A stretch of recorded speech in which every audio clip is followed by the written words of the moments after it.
बिस्मिल्लाहिर्रहमानिर्रहीम जी। Students welcome back. तो हम जो प्रीवियस हमारा पार्ट 1 है उसमें हमने डिस्कस कर लिया कि किस तरीके से जो है वो हम अपने वन पेपर एग्जाम्स की तैयारी कर सकते हैं। और देखें, आप इसी तरतीब से चलेंगे ना तो इंशाल्लाह आप इसी साल ऑफिसर बनेंगे। मैंने आपको बताया कि अब तक 1400 से ज़्यादा स्टूडेंट्स जो हैं वो क्वालिफाई कर चुके हैं। अभी लेटेस्ट जो रिजल्ट आए हैं उसमें भी 100-150 स्टूडेंट क्वालिफाइड थे। ठीक है, तो उनकी वजह ये यही होती है कि वो इस तरतीब को फॉलो करते हैं। आप इंशाल्लाह 4 मंथ, क्योंकि इसमें आपकी फीस तो है नहीं, बाकी एलिट सेशन में तो 25,000 फीस होती है, वो सम स्टूडेंट्स नहीं अफोर्ड कर सकते, तो तभी ये सेशन रखा गया है कि वो किसी से पीछे ना रह जाएं। ठीक है, तो ये फीस फ्री सेशन है, इसको अच्छे तरीके से बस मेहनत करें अपनी। ठीक है, और उस पर टाइम दें। तो ये देखें जी, आगे नेक्स्ट चलते हैं। तो ये मैं आपको बता रहा था, ये आपके रिवर्स के किस तरह से तरीके से उसकी तैयारी करवाई जाएगी। पाक स्टडी के आपके जोग्राफिया की, फिर ये आपका केपीके का मैप है, किसी सेशन से मैंने यहाँ पे अपलोड किया है। अब केपीके से जितनी डिटेल पूछी जाती है, मैं पहले आपको बताया कि मैं आपको आज तैयारी नहीं करवा रहा, जस्ट आपको एक एक एग्जाम्पल देके समझा रहा हूँ कि आपने कैसे स्टडी करनी है। आप जब केपीके को स्टडी करेंगे तो जस्ट केपी को करना, उसमें पंजाब मिक्सअप नहीं करना, या गिलगित बल्तिस्तान नहीं पढ़ना, या आपने सिंध जो है वो नहीं पढ़ना। ठीक है, केपीके में देखें सबसे पहले कितने डिस्ट्रिक्ट्स हैं, कितनी डिवीजन्स हैं, उनको मैप पे स्टडी करें, मैप पे समझें कि कौन सा डिस्ट्रिक्ट कहाँ पे है। ठीक है, फिर आप उसमें देखें कि फाटा की कौन सी एजेंसी हैं जो कि मर चुकी थी। ठीक है, आपकी साउथ वजिस्तान है, नॉर्थ वजिस्तान है, फिर आपकी आपकी जो है वो बजोड़ एजेंसी है, कुरम है, औरकजई है, आपकी खैबर है। ठीक है, तो ये डिफरेंट एजेंसियों के बारे में पढ़ें। फिर जिस तरह वो पूछ लेते हैं ना, इनमें से भी क्वेश्चन आ जाते हैं, जिस तरह जरबे अजब ऑपरेशन किस तरह हुआ था, कहाँ किस एजेंसी में हुआ था। ठीक है, तो आपके नॉर्थ वजिस्तान में हुआ था। तो ये आपके बॉर्डर के साथ लग रही है ना, सारी एजेंसियां अफगानिस्तान के बॉर्डर के साथ लग रही हैं। ठीक है, फिर ये फाटा जो है, ये फाटा कब मर्ज हुआ। ठीक है, इसकी डेट पूछी जाती है, 31 मई 2018 में मर्ज हुआ था। फिर अब किस अमेंडमेंट के तहत मर्ज हुआ, 25th अमेंडमेंट के तहत मर्ज हुआ था केपीके में। ठीक है, ये सारी चीजें। फिर आपके केपीके के डिस्ट्रिक्ट और डिवीजन जो इंपॉर्टेंट है उनको स्टडी करें। ठीक है, तो उनमें भी जब इंपॉर्टेंट डिस्ट्रिक्ट डिवीजन को स्टडी करें, जब एक एक को स्टडी करें तो फिर उसी के बारे में इन डेप्थ पढ़ें पहले। ठीक है, जिस तरह आपने पेशावर को स्टडी करना है तो पेशावर के बारे में सारे इन डेप्थ जितने भी इंफॉर्मेशन उसकी आती है सिर्फ पेशावर की करें। पेशावर को सिटी ऑफ फ्लावर्स कहा जाता है। पेशावर दरिया काबुल के किनारे वाक़ है। पेशावर में आपकी कनिंगम टावर है, जो कि जॉर्ज कनिंगम ने बनवाई थी। जॉर्ज कनिंगम कौन था? पेशावर का पहला गवर्नर था। फिर इस तरह इस्लामिया यूनिवर्सिटी जो है वो पेशावर में है, वो किसने बनवाई थी? सरदार अब्दुल कयूम खान ने बनवाई थी। वो कौन थे? केपीके के पहले जो है वो चीफ मिनिस्टर थे। फिर इसी तरह मोहब्बत खान मस्जिद पेशावर में है, आपकी कोई सफ़ेद पेशावर में है, उसकी हाईएस्ट पीक सिक्काराम पेशावर में है। फिर आपकी लंडी कोतल जो है आपका रेलवे स्टेशन पूछा जाता है, वो उस पर आखिरी रेलवे स्टेशन है पेशावर का। फिर इस तरह 16 दिसंबर का वाक़या जो है पीएस का, वो पेशावर में हुआ था। फिर इसी तरह आपका खैबर पास जो है वो पेशावर में है। ये आपका खैबर पास पेशावर को कनेक्ट करता है अफगानिस्तान के कैपिटल काबुल के साथ। ठीक है, किस रास्ते से जाता है? कोई सफेद से जाता है। ठीक है, कोई सफेद। फिर इसी तरह आपका फॉरेस्ट इंस्टीट्यूशन जो है वो पेशावर में है। इसी तरह rural academy for rural development जो है वो पेशावर में है। ठीक है, तो इस तरीके और भी किस्सा खानी बाजार जो है वो आपका पेशावर में है। आपका वार्षिक डैम जो है वो पेशावर में है। किस रिवर पे है? काबुल रिवर पे है। काबुल रिवर कहाँ पे? पेशावर। तो ये सारी चीजें जब आप देखेंगे ना पेशावर की, फिर आपको फिर इस तरह दूसरे जो इम्पोर्टेंट, सारे तो नहीं हो सकते, जो इम्पोर्टेंट डिस्ट्रिक्ट्स हैं उनकी आप डिटेल को देखें। फिर इस तरह करते करते पूरा केपी के आपको ऐसे ना फिंगर टिप्स पे हो जाएगा। फिर आप इसी तरह पंजाब स्टडी करें, इसी तरह सिंध करें, इसी तरह गिलगित बल्तिस्तान करें। ऐसे जब आपके फिर इसके करंट अफेयर करें, ठीक है, तो तब आपको पाकिस्तान की जो है ना वो सही तरीके से समझ भी आएगी। ठीक हो गया।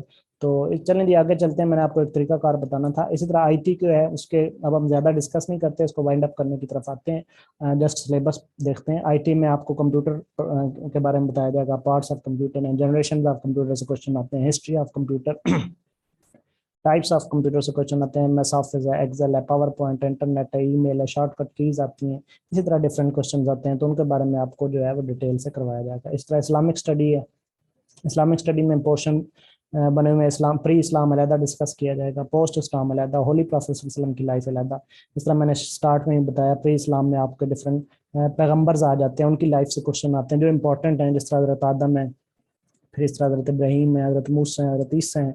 ठीक है, उनकी लाइफ को देखेंगे। फिर इस तरह डिफरेंट कौमों पे अजाब पूछे गए हैं, आपकी कौम समूद है, कौम लूत है। ठीक है, इस तरह डिफरेंट जो है क्वेश्चन आते हैं आपके प्री इस्लाम, वो सारे डिस्कस किए जाएंगे। फिर इस तरह पोस्ट इस्लाम में आपकी अरब है, मदीना है, मक्का है, प्रीचिंग ऑफ इस्लाम है।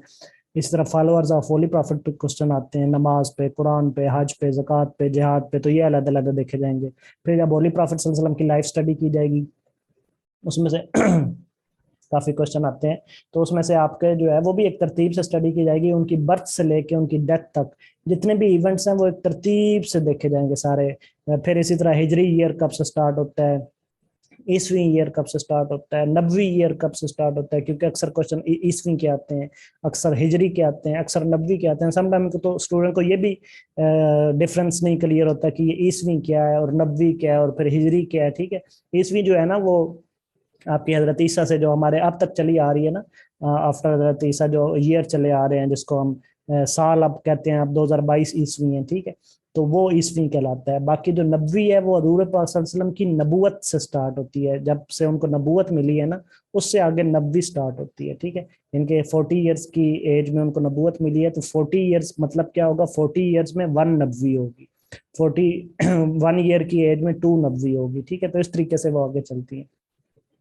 लेकिन नबवी कैलेंडर जो है वो फिर इतना आगे चला नहीं, आगे जो है वो ईस्वी कैलेंडर चला या फिर हिजरी कैलेंडर चला।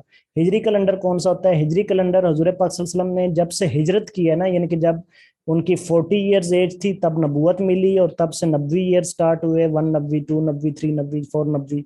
और जब ये नबवी ईयर पहुंचे हैं ना 13 नबवी पे, ठीक है, यानी कि हजूर पाक सल्लल्लाहु अलैहि वसल्लम हुए हैं 53 ईयर्स के। ठीक है, तो तब हजूर पाक सल्लल्लाहु अलैहि वसल्लम ने मक्का से मदीना हिजरत की और तब से फिर यकम हिजरी स्टार्ट हुई, यानी कि हिजरत से यकम हिजरी स्टार्ट हुई। और तब हजूर पाक सल्लल्लाहु अलैहि वसल्लम की उम्र 53 ईयर्स थी, आई थिंक उस वक्त 622 ईस्वी थी। ठीक है, तो तब से जो है वो आपके इस सॉरी हिजरी स्टार्ट हुई।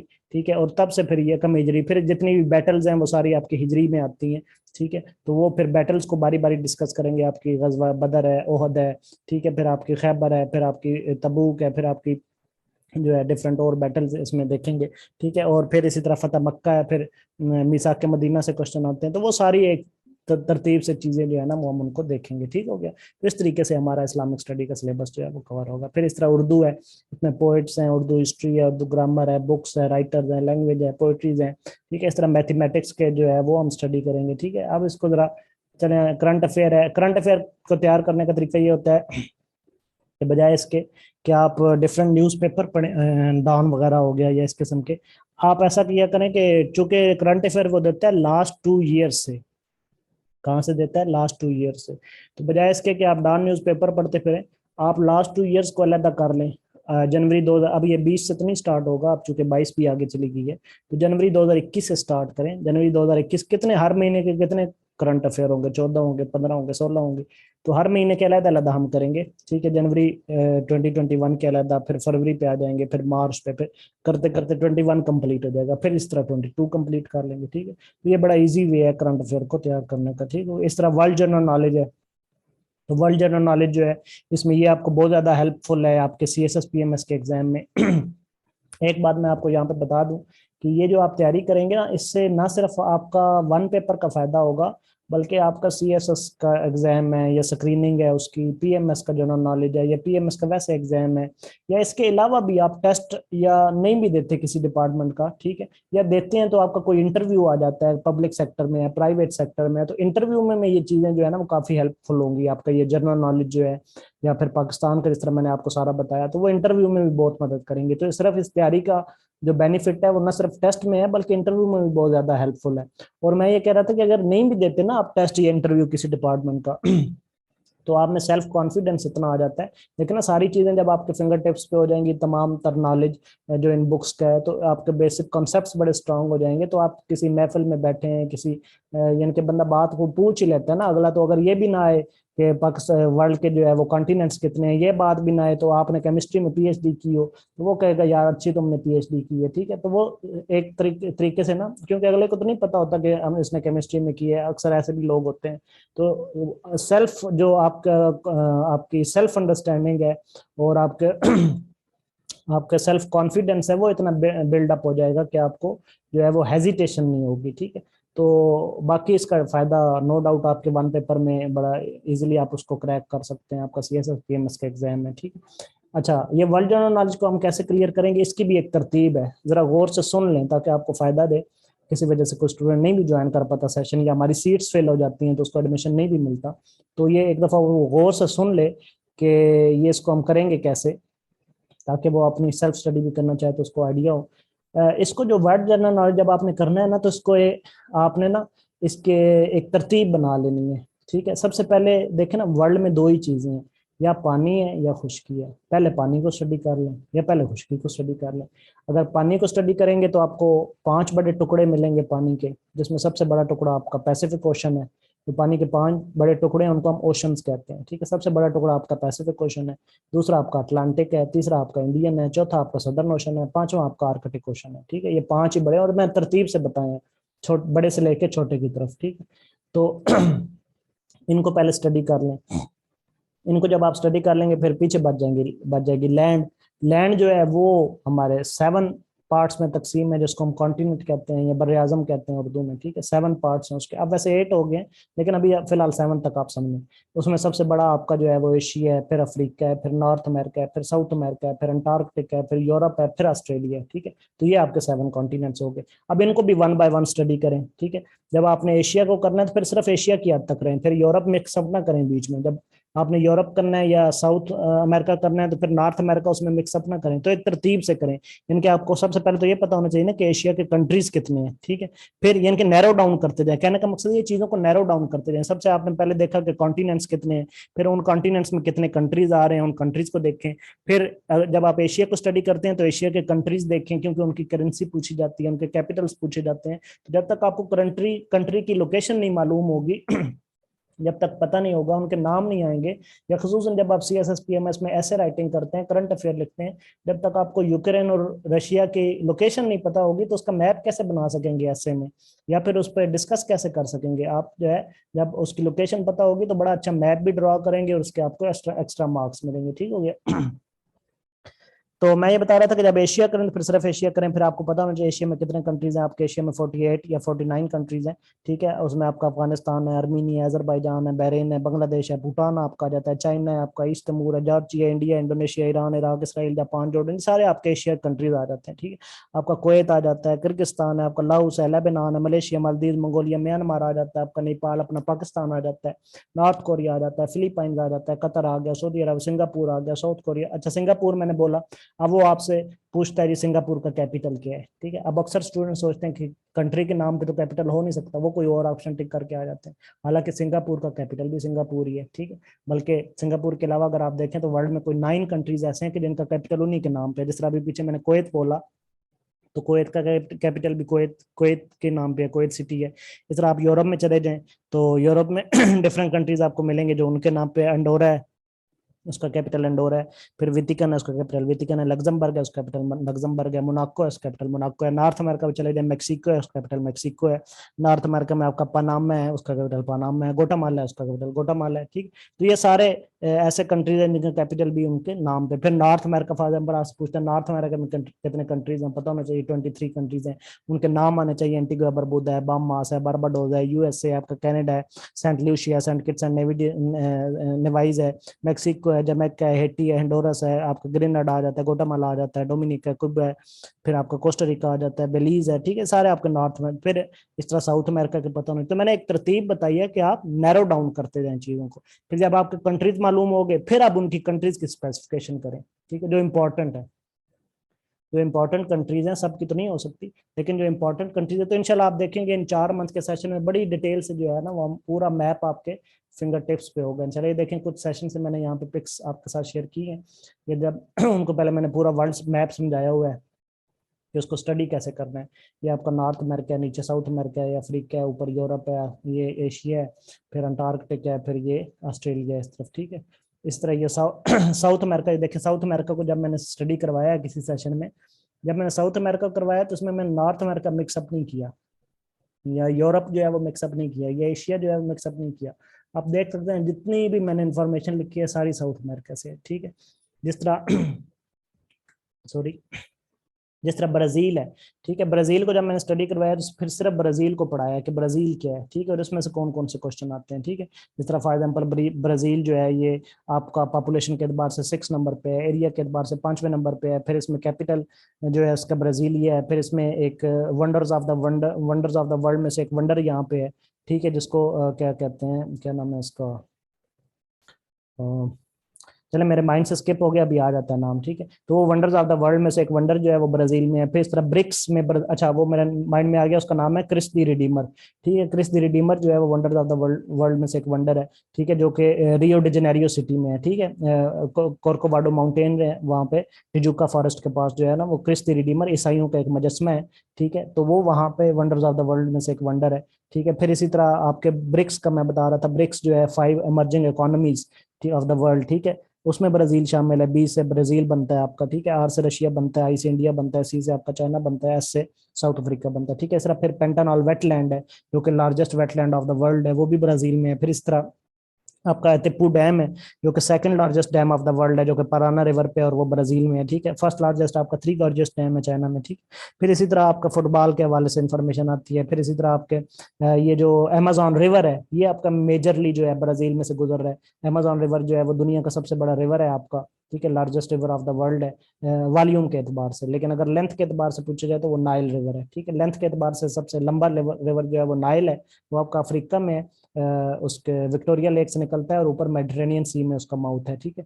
लेकिन अगर वॉल्यूम के एतबार से पूछा जाए तो वो अमेजोन रिवर है, ठीक है। इस तरह अमेजोन रेन फॉरेस्ट जो है वो ब्राजील में, और largest largest forest of the world है, दुनिया का सबसे बड़ा जंगल जो है वो अमेजोन फॉरेस्ट है, जो कि ब्राजील, फिर ब्राजील में से आपके 2 ट्रॉपिक्स गुजर रहे हैं एट अ टाइम, ठीक है। इसमें से आपका इक्वेटर भी गुजरता है, और नीचे 23.5 डिग्री पे है तो आपका ट्रॉपिक ऑफ कैप्रिकॉर्न भी गुजरता है। पूरे वर्ल्ड में यही ब्राजील है जिसमें से 2 ट्रॉपिक्स इकट्ठे गुजरते हैं, और किसी मुल्क में से 2 ट्रॉपिक्स जो है वो इकट्ठे नहीं गुजरते, ठीक है। इस तरह और भी काफी स्पेसिफिकेशन है। फिर ऊपर सूरीनेम में आ जाए, ठीक है, ऊपर गयाना में आ जाए, फिर ऊपर वेनेजुला में हम स्टडी करेंगे। वेनेजुला में आपका एंजल वाटरफॉल है जो कि highest waterfall of the world है। फिर वेनेजुला से आपकी एंडीज माउंटेन रेंज स्टार्ट होती है, वो ब्लैक कलर की आप देख रहे हैं मैंने बनाई है, वो वेनेजुला से, ये largest mountain range of the world है, ठीक है। ये वेनेजुला से स्टार्ट होती है, वेनेजुला से कोलंबिया जाती है, कोलंबिया से इक्वाडोर जाती है, इक्वाडोर से आगे नीचे बोलीविया गई, बोलीविया से पीरू गई, पीरू से नीचे अर्जेंटीना आई, अर्जेंटीना से चिले गई, चिले में एंड होती है।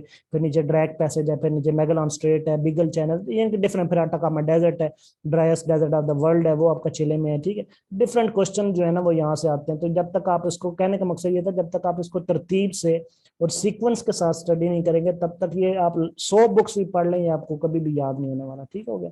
ये मैंने आपको एक तरीकाकार बताया कि जब साउथ अमेरिका करना है और फिर जब उनकी कंट्रीज करनी है, फिर उन्हीं पे रहें, एक एक करके उनको क्लियर करें। और फिर जब इस तरह आपका साउथ अमेरिका हो जाएगा, फिर हम नॉर्थ अमेरिका पे चले जाएंगे, वो क्लियर करेंगे। फिर यूरोप पे चले जाएंगे, वो क्लियर, फिर एशिया पे, फिर अफ्रीका पे, पूरा वर्ल्ड जब आप स्टडी कर लेंगे, पूरे वर्ल्ड का जनरल नॉलेज भी आपको आ जाएगा, करंट अफेयर भी आ जाएगा, पूरा वर्ल्ड मैप जो है वो ऐसे आपकी फिंगर टिप्स पे आ जाएगा, ठीक हो गया। चलें जी। ये वैसे डिफरेंट सेशन से मैंने पिक ली हुई है, अब इनको डिस्कस नहीं करते। ये आपका नॉर्थ अमेरिका है, ठीक है। इसमें सुपीरियर लेक आपकी मोस्टली पूछी जाती है, fresh water lake of the world है, लार्जेस्ट फ्रेश वाटर। अगर वैसे पूछा जाए तो कैस्पियन सी है, लेकिन अगर फ्रेश वाटर पूछा जाए तो सुपीरियर लेक है कनाडा में, ठीक। बाकी और चीज़ें अब मैं डिस्कस नहीं करता, मैंने आपको जस्ट एग्जाम्पल देनी थी। तो ये आप डिफरेंट मैप्स जो हैं वो देख सकते हैं, ठीक हो गया। चलें जी, एंड पे आते हैं। तो हमारे फीचर्स क्या है एकेडमी के, एक तो ये 4 मंथ का सेशन है, कंसेप्चुअल लेक्चर्स होंगे, ऑनलाइन होंगे, डेली क्लास होगी, ठीक है। वीकेंड ऑफ होगा लेकिन डेली क्लास होगी, ठीक है। इसी तरह इसमें अब तक क्वालिफायर जो हैं वो तकरीबन कोई 1346 जो हैं वो हो चुके हैं, और अभी लास्ट मंथ जो रिजल्ट आया उसमें से 1400 से क्रॉस कर गए हैं, ठीक है। तो बाकी कंसेप्चुअल लेक्चर के टेस्ट भी होते हैं, जब मैं कंसेप्ट क्लियर करवाता हूँ फिर उनके टेस्ट भी लेता हूँ कंसेप्चुअल। और साथ में एक एडिशनल फैसिलिटी आपको प्रोवाइड की जाती है जो कि इम्तियाज शाहिद की बुक से की जाती है। वो क्या है कि वो वीक में 3 आपके ऑनलाइन टेस्ट होते हैं, ठीक हो गया। एक मिनट जरा होल्ड कीजिएगा। चलेंगे, वीक में 3 टेस्ट होते हैं आपके ऑनलाइन। तो वो इम्तियाज शाहिद की बुक से होते हैं, और एक एक दिन में आपके 2 पास्ट पेपर से टेस्ट होता है, ठीक है। तो फिर हर 2 दिन बाद एक टेस्ट होता है जिसमें 2 पास्ट पेपर शामिल होते हैं। इस तरह वीक में जो है वो 3 आपके 3 दिन टेस्ट होता है, और उसमें 6 पास्ट पेपर आपके क्लियर हो जाते हैं, ठीक है। और ये एक एडिशनल फैसिलिटी है, ये आपको प्रोवाइड की जाती है। अगर कोई इस फैसिलिटी को ना अवेल करना चाहे तो उसकी मर्जी, ये वाली एडिशनल है, लेकिन कंसेप्चुअल लेक्चर के टेस्ट जो है वो कंपलसरी होते हैं, ठीक। फिर उसके बाद notes making from student side, मैंने आपको पहले बताया, मैं कोई पीडीएफ या बुक्स वगैरह रेफर नहीं करता, क्योंकि मैंने खुद इतना खून पसीना लगाना है, मैंने खुद इतनी मेहनत करवानी है, तो फिर स्टूडेंट नोट्स भी खुद ही बनाते हैं, ठीक है। वो लिखते ऐसे चले जाते हैं, नीट करते चले जाते हैं, खुद ही नोट्स बनते जाते हैं। उसका एक फायदा ये होता है कि जब स्टूडेंट अपने हाथ से लिखता है ना चीज़ों को बजाय पढ़ने के, एक तो तरीका ये है ना कि मैं आपको पीडीएफ दे दूंगा, कौन रट्टा लगा लें, वो नहीं। जब वो खुद अपने हाथ से लिखता है, चीजों को मैप ड्रा करता है, बनाता है, तो वो बड़ी अच्छी प्रैक्टिस होती है, फिर वो उसको भूलता नहीं है। ठीक है, इसी तरह बेसिक कॉन्सेप्ट जो है वो क्लियर करवाए जाते हैं फुली तौर पे, और इसी तरह की और चीजें मैंने आपको बताई। ठीक है, तो चलें जी, ये कुछ अपनी एकेडमी के मेरे स्टूडेंट्स हैं, जो क्या नाम है, मुख्तलिफ डिपार्टमेंट्स में से एक एक दो दो मैंने पिक्स शेयर कर दी हैं, जिन्होंने जो कि मेरी एकेडमी से सिलेक्ट हुए हैं। चूँकि 1400 पिक्स तो यहाँ पे शेयर नहीं की जा सकती थी, लेकिन आप लोगों की जस्ट मोटिवेशन के लिए कुछ पिक्स मैंने आप लोगों से शेयर कर दी हैं। ये जुल्किफ़ल हयात हैं, ये सिलेक्ट हुए हैं सब इंस्पेक्टर, और इसी तरह इन्होंने, आगे चलते हैं तो नेक्स्ट एक मिनट, ये मिसेस मनोरीन है, इन्होंने क्वालिफाई किया है जिलादार रिसर्च पे। चलो मैं नाम नहीं पढ़ता, बस आगे आप देखते जाएं। सब इंस्पेक्टर एसटीओ वापटा, lectureship, mathematics, assistant director ministry of defence, lectureship, assistant director Punjab local government, sub inspector, inspector cooperative society, lectureship, sub inspector, assistant director, ठीक है, assistant director Urdu lectureship, sub inspector ministry of defence, sub inspector finance audit officer, ASI labour inspector. चलें जी आगे चलते हैं। Lectureship, educator, sub inspector, law officer, assistant director FIA, assistant PAF, lectureship, assistant director custom inspector. तो ये आप देखते जाएंगे, मैं आगे फॉरवर्ड करता हूँ। Assistant director election commission of Pakistan, sub inspector, educator, ठीक है, मिनिस्ट्री ऑफ डिफेंस में, लेक्चरशिप, लेक्चरशिप एजुकेटर। तो ये चलें जी आगे नेक्स्ट चलते हैं। तो ये आप देख सकते हैं कि ये मैंने वैसे पीछे आपको बता दिया कि किस तरीके से स्टडी करवाई जाएगी। ये पूरा आपका साथ वाइट बोर्ड जो है वो शेयर किया जाता है। नीचे आप पार्टिसिपेंट की तादाद भी देख सकते हैं डिफरेंट सेशन की। यहाँ पे आप पार्टिसिपेंट देख सकते हैं, 61 पार्टिसिपेंट जो है वो ज्वाइन है। इसी तरह आगे आप देखें तो नेक्स्ट में यहाँ पे आपको 71 पार्टिसिपेंट इस सेशन में, इसमें जो है कॉन्स्टिट्यूशन करवाया गया है। ठीक है, 71 पार्टिसिपेंट आपको नीचे दिख रहे हैं। इसी तरह यहाँ पे 82 हैं। ठीक है, तो डिफरेंट पार्टिसिपेंट्स जो हैं डिफरेंट सेशन में।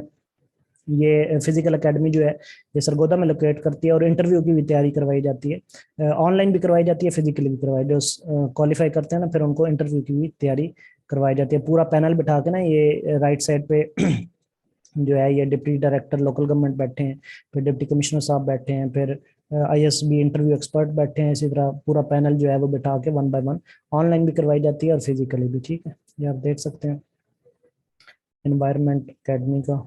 और अगर कोई सरगोदा से है तो वो पर्सनली मुझे मिल भी सकता है। ठीक है, अच्छा जी, तो ये डिपार्टमेंट्स मैंने आपको बता दिए। आपका एजुकेशन डिपार्टमेंट है, लेक्चरशिप है, एजुकेटर है, मोटरवे है, एफआईए, एफबीआर है, पुलिस डिपार्टमेंट है चाहे वो किसी भी प्रोविंस से हो, लॉ डिपार्टमेंट है, तहसीलदार है, कस्टम है, अकाउंट्स है, सीएसएस स्क्रीनिंग है, लोकल गवर्नमेंट है, एनटीएस है, कुछ भी जो आपके वन पेपर के एग्जाम हैं। ठीक है, चले जी लास्ट स्लाइड पे आते हैं। तो सबसे पहली बात यह है कि आपने रेगुलर रहना है सेशन में। ठीक है, 75% आपके अटेंडेंस काउंट होगी। उसकी वजह ये है कि मेरे पास एलीट सेशन है जो कि तैयारी करते हैं, लेकिन आप लोगों को ये अपॉर्चुनिटी क्यों प्रोवाइड की गई है, ताकि आप सीरियस होकर पढ़ें। अगर आप सीरियस होकर नहीं पढ़ेंगे तो मुझे क्या जरूरत है आपको फीस जो है वो माफ करने की। ठीक है, तो फीस इसीलिए आपको फ्री की गई है ताकि आप सीरियस होकर, जो वही स्टूडेंट सिर्फ ज्वाइन करें जो कि सीरियस होकर पढ़ना चाहते हैं। अगर कोई एम ही 2 दिन पढ़े तो 3 दिन छुट्टी करे, तो मुझे क्या जरूरत है उसको अपनी अकेडमी में फीस फ्री करके ज्वाइन करने की। ठीक, तो इसलिए 75% आपकी अकेडमी जो है अटेंडेंस जो है वो कंपलसरी होगी। अगर इससे लो अटेंडेंस होगी तो मैं रिमूव कर दूंगा। ठीक है। हाँ, अगर आपकी कोई मजबूरी है तो आप बता के छुट्टी कर सकते हैं। ठीक है, फिर लिमिटेड सीट्स हैं, 50 सीट्स होती हैं होप सेशन में।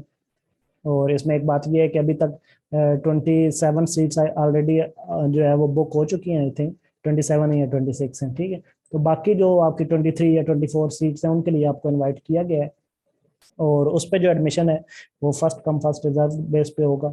और बाकी है कि रिकॉर्डिंग जो है, मैंने स्टार्ट में बताया था कि कुछ फैसिलिटीज़ जो हैं वो सिर्फ एलीट सेशन के लिए होती हैं। इसी तरह जिस तरह रिकॉर्डिंग की फैसिलिटी है, रिकॉर्डिंग फैसिलिटी जो है वो सिर्फ एलीट सेशन को दी जाती है। उसमें डेली की रिकॉर्डिंग उनको सेंड हो जाती है। जाहिर बात है उनसे चार्जेस लेने हैं, तो इसलिए उनको रिकॉर्डिंग जो है, आपके होप सेशन में रिकॉर्डिंग फैसिलिटी अवेलेबल नहीं होती, क्योंकि मैंने पहले बात की कि सिर्फ वही स्टूडेंट ज्वाइन करें जो कि सीरियस होकर लाइव सेशन ले सकते हैं। ठीक है, तो इसलिए रिकॉर्डिंग नहीं मिलती। हाँ, अगर किसी दिन कोई नेट इशू हो या आप छुट्टी लें, बता के आप लीव लें, ठीक है, या किसी वजह से क्लास ना अटेंड कर सकें, सिर्फ उस एक दिन की रिकॉर्डिंग आपको मिल जाएगी जिस दिन आप रीजन बताएंगे, ठीक है। अदरवाइज रेगुलर शेयर नहीं होगी, लेकिन उस एक दिन की आपको, जिस दिन आपको रीजन जो है वो बताएंगे, उसमें एक दिन की आपको रिकॉर्डिंग जो है वो मिल भी जाएगी, ठीक हो गया। बाकी ये है कि एलीट सेशन की मैंने यहाँ पे फीस मेंशन कर दी है। अगर आप में से कोई स्टूडेंट अफोर्ड कर सकता है और उसको ज्वाइन करना चाहता है, इसलिए मैंने यहाँ पे मेंशन कर दिया है। वो भी सेशन 4 मंथ का है, सेम उसमें भी सेम ऐसे ही पढ़ाया जाता है, कोई फर्क नहीं है इसमें और उसमें। इसमें भी वैसे ही पढ़ाया जाता है जिस तरह लीड सेशन में पढ़ाया जाता है, ठीक है। वो भी सेम 4 मंथ का है, लेकिन उसकी फीस जो है वो 19,500 है। लेकिन अब 1,000 इसमें बढ़ा दी गई है, अब इसमें 20,500 फीस है और बाकी 4,000 रुपये जो है वो रजिस्ट्रेशन फीस है, ठीक है। ये जो होप सेशन है, इसमें आपसे जो है वो फीस चार्ज नहीं की जाती, जो कि 19,500 है, जो कि अब 20,500 हो चुकी है। वो फीस आपसे इस होप सेशन में चार्ज नहीं की जाती। लेकिन जो आपकी रजिस्ट्रेशन फीस है वो तो कॉमन है सबके लिए, वो सब ने अदा करनी है, ठीक है। वो अकेडमी ने रखनी होती है, तो वो सबके लिए कॉमन है, वो मैं हर स्टूडेंट की अपनी जेब से तो नहीं पे कर सकता। तो वो सब ने जो है वो अदा करनी है, वो 4,000 रुपये रजिस्ट्रेशन फी। हाँ ये है कि मैंने कुछ अकेडमी से मजीद आपको रियायत जरूर ले दी है उस 4,000 में भी, क्योंकि जारी बात है मैंने अनाउंस किया था फाइनेंशियल लॉ स्टूडेंट्स के लिए। तो मजीद जो है वो 30% तक मैंने डिस्काउंट ले दिया है, 2,800 रुपये फीस कर दिया। लेकिन 2,800 भी सिर्फ उनकी होगी जो पहली 30 सीट्स तक ज्वाइन करेंगे, ठीक है। जो फर्स्ट 30 सीट्स हैं उनके लिए जस्ट 2,800 है, और बाकी जो टोटल ऊपर 20 सीट्स बनेगी उनके लिए 4,000 ही होगी, ठीक है। तो ये पहली 30 सीट्स के लिए 2,800 फीस होगी। और अभी भी मैसेज आ रहे हैं, मैं उनको रिप्लाई करता हूँ। अभी भी आप मैसेज कर सकते हैं और ज्वाइन कर सकते हैं। ये first come first reserve base पे होगा। नीचे मेरा नंबर लिखा हुआ है 03,0697250। इसी नंबर पे आपने मैसेज करना है, और मैंने बताया Hope32 के नाम से करना है, ठीक है। और जिस नंबर से आपको लिंक आए हुए ना, ये वही नंबर है, और इसी पे आपने मैसेज करना है और आप लिखेंगे कि आप Hope32 से रब्ता कर रहे हैं और आप रजिस्ट्रेशन करवाना चाहते हैं। फिर मैं आपको इजी पैसा का नंबर या जायज़ कैश का सेंड कर दूंगा, उस पर आप फीस जो है वो ट्रांसफर कर देंगे। जैसे ही ट्रांसफर करेंगे आपकी रजिस्ट्रेशन हो जाएगी। लेकिन ये बात नोट कर लें, फर्स्ट 30 सीट्स तक जो है वो आपकी 2,800 होगी। उससे ऊपर जैसे ही सीट्स वो ऊपर जाएंगी तो वो आपकी पूरे 4,000 रुपये जो है वो चार्ज किए जाएंगे। और ये टोटल 4 मंथ्स के मैं बता रहा हूँ। वैसे अगर आप देखें ना, वैसे अगर आप देखें तो कोई इतनी बड़ी ये फीस भी नहीं है। आप दूसरी एकेडमी सर्च करें, इतने डेफ्थ कॉन्सेप्ट में आपको 2,800 रुपये में कोई भी नहीं पढ़ाएगा जो 4 मंथ के 2,800 रुपये ले, ठीक है। अगर आप अपने अब तक आप 28 लाख लगा लिए अपनी स्टडी पे, और आपने अपने 16-18 साल लगा लिए, तो ये 4 मंथ तो कुछ भी नहीं है जो कि आपको 16 साल को कारामत करेंगे। और ये 2,800 भी कुछ भी नहीं है जो कि आपके 28 लाख को कारामत करेगा, ठीक है। अगर आप अपने जूते कपड़ों पर लगा सकते हैं तो यहाँ पे 2,800 तो कुछ भी फीस नहीं है। ये पर मंथ आप डिवाइड करें तो 700 रुपये 800 रुपया भी नहीं बनती पर मंथ, ठीक है। तो इसलिए ये जो है ये आपका अपना डिसीजन है। मैंने तो जस्ट आपको मौका देना था, ठीक है। और कल 7 बजे तक बाद तो बिल्कुल कोई रजिस्ट्रेशन नहीं होगी। कल 7 बजे तक रजिस्ट्रेशन है, उसके बाद रजिस्ट्रेशन नहीं होगी। हाँ, 7 बजे से पहले भी अगर 50 सीट्स फिल हो जाती हैं तो उससे पहले भी रजिस्ट्रेशन जो है वो ऑफ कर दी जाएगी, ठीक हो गया। तो ये चीज़ें नोट कर लें। अब मैं आपके माइक ऑन करता हूँ। मुझे तो पहले ये बताइएगा कि कैसी रही प्रेजेंटेशन, और फिर अगर किसी का क्वेश्चन है तो वो पूछ सकता है। जी स्टूडेंट्स, कैसी रही प्रेजेंटेशन? क्लियर हुआ सब कुछ? माशाल्लाह बेहतरीन सर। चलें ठीक है, गुड। जी बहुत अच्छी माशाल्लाह सर। जी ठीक है, गुड, आपको जज़ा दे। Thank you. जी, किसने को क्वेश्चन पूछना है तो पूछ ले।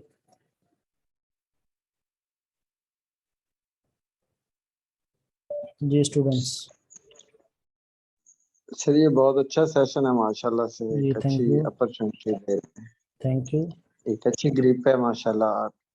जी थैंक यू। इंशाल्लाह आप देखेंगे आपकी भी ग्रिप होगी 4 मंथ बाद, पूरे आपके फिंगर टिप्स पे होंगे कंसेप्ट।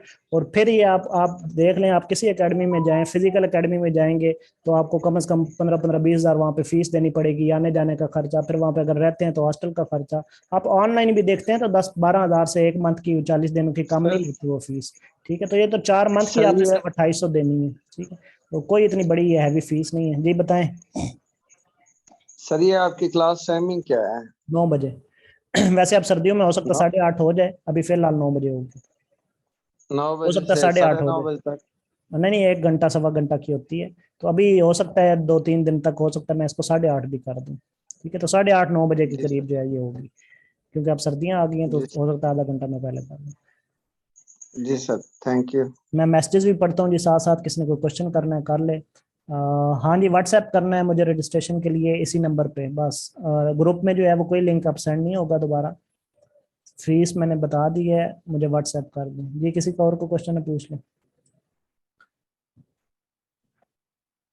जी। जुबैर व्हाट्सएप कर दें। मैरीन जूम पे, हाँ जी जूम पे क्लास होगी जी। अल अल हुदा व्हाट्सएप कर दें, रजिस्ट्रेशन आप करवाना चाहते हैं तो ये first come first reserve base पे ही होगी। और ये फर्स्ट 30 सीट्स के लिए जस्ट 2800 है। उसके बाद मैं मैसेज कर दूंगा कि अब जो है वो 2800 में नहीं होगी, वो 4000 में ही होगी फिर। जी बेहतर सर, बहुत शुक्रिया। बारकल्लाह जी थैंक यू फीक। जी। किसी का और को क्वेश्चन है तो कर ले। अभी मैसेज आ रहे हैं स्टूडेंट्स के तो इनको मैं रिप्लाई करता हूँ जरा इधर से फ्री होके, तो इसलिए ज़रा होल्ड करें। इनको फिर मैं रजिस्टर करता हूँ जिनके मैसेज आ रहे हैं। तो किसी का और को क्वेश्चन है तो पूछ लें जी। और अगर ये देखें ना, मैंने ऐड में भी मेंशन की हुई है फीस। ऐसा नहीं है कि मैंने फ्री लिख के तो आपको कोई हिडन रखा हुआ है। देखिए जारी बात है, आप खुद भी एक सोच सोच इस्तेमाल करें। अगर मेरा खून पसीना लगना है तो मैं बिल्कुल फ्री तो मेरा भी नहीं दिल करेगा ना पढ़ाने को 4 मंथ। चलो एक दो दिन की हफ्ते की बात हो तो और बात होती है। तो रजिस्ट्रेशन फी ये लास्ट पर देखें तो 3000 लिखी हुई है, ठीक है। ये डिस्काउंटेड फीस लिखी हुई है यहाँ पे, रजिस्ट्रेशन फी ओनली 3000। लेकिन अब ये डिस्काउंटेड में 2800 कर देगी ये आपको, ठीक है। तो इसलिए ये मैंने पिक आपको इसलिए दिखाई कि आप ये ना कहना कि सर ने फ्री लिख के तो फिर सर ने कहा दिया 2800, तो मैंने नीचे मेंशन किए हुए थे ऐड में। चलें जी, किसी ने और को क्वेश्चन पूछना तो पूछ लें